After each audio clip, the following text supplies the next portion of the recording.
আপনি দিনের বেলা উপরের দিকে তাকালে একটা সূর্য দেখবেন, এই সূর্যটা আকারে আকৃতিতে দেখতে মনে হয় যেন একটা ভাতের প্লেটের সমান, তাই না? আসলে কি এত ছোট না?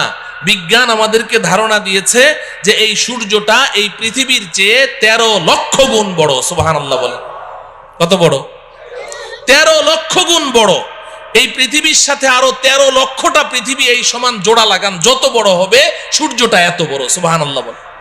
প্রশ্ন হলো, এত বিশাল সূর্য দেখা যায় এত ছোট একটা ভাতের থালার সমান, ঘটনা কি? এত ছোট কেন দেখা যায় বলেন তো?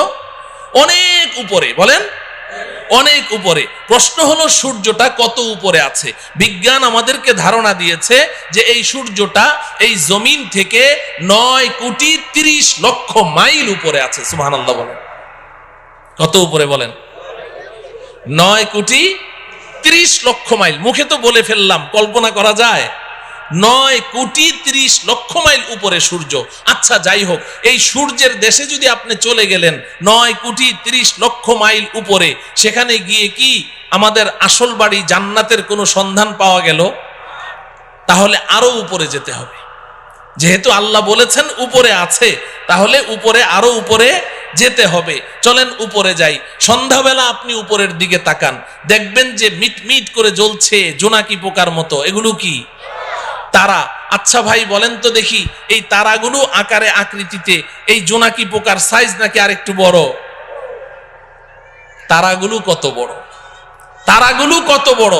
বিজ্ঞান বলছে যে আকাশের এক একটা নক্ষত্র, এক একটা তারা পৃথিবীর চেয়ে নয়, পৃথিবীর চেয়ে নয়, আকাশের এক একটা তারা সূর্যের চেয়ে লক্ষ কোটি গুণ বড়। এত বিশাল তারা দেখা যায় জোনাকি পোকার মতো। ঘটনা কি? আরো উপরে, বলেন আরো উপরে। প্রশ্ন হলো তারাগুলো কত উপরে আছে? তারাগুলো কত উপরে আছে? বিজ্ঞান এ ব্যাপারে আমাদেরকে কোনো ধারণা দিতে অক্ষম। তবে অনেক গবেষণা করে বিজ্ঞান একটা তারার সন্ধান বের করেছে, যেটা পৃথিবীর সবচেয়ে কাছে, সবচেয়ে নিচের যেই তারকাটি, জমিনের সবচেয়ে কাছে, এটার নাম বিজ্ঞান দিয়েছে প্রক্সিমা সেন্টারাই। বিজ্ঞান বলে প্রক্সিমা সেন্টারাই নামের এই দুনিয়ার সবচেয়ে কাছের যেই তারাটি, এটা এই জমিন থেকে 25 লক্ষ কোটি মাইল উপরে আছে। কত উপরে?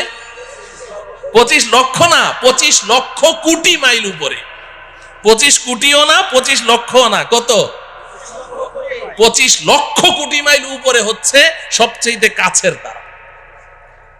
তাহলে উপরের তারাগুলো কোথায় আছে? বিজ্ঞান বলে এই ব্যাপারে আমরা কোনো ধারণা দিতে পারবো না।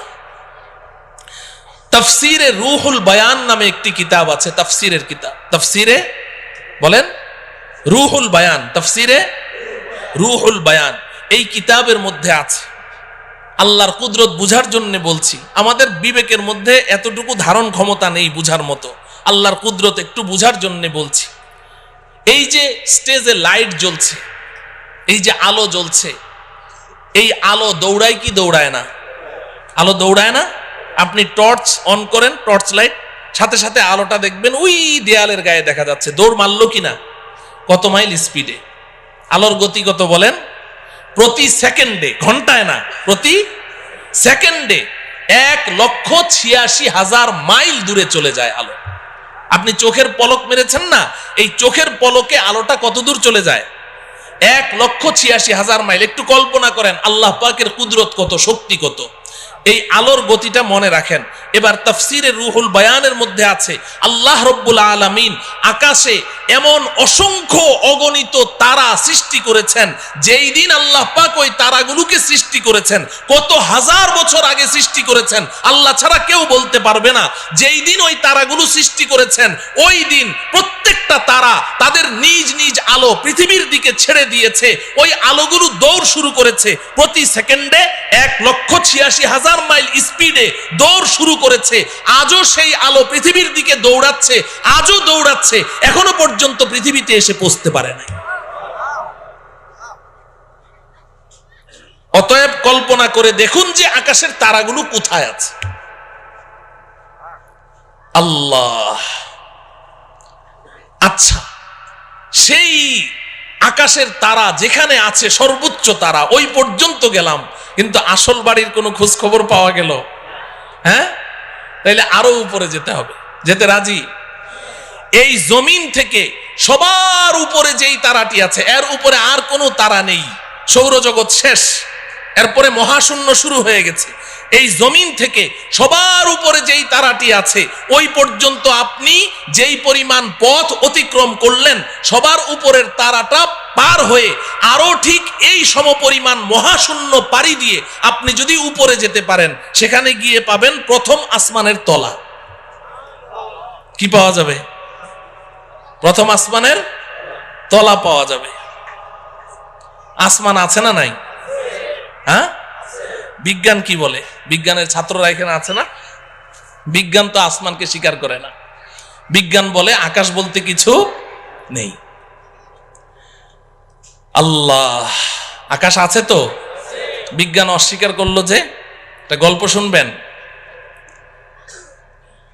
আমি তখন হেফজখানায় পড়ি।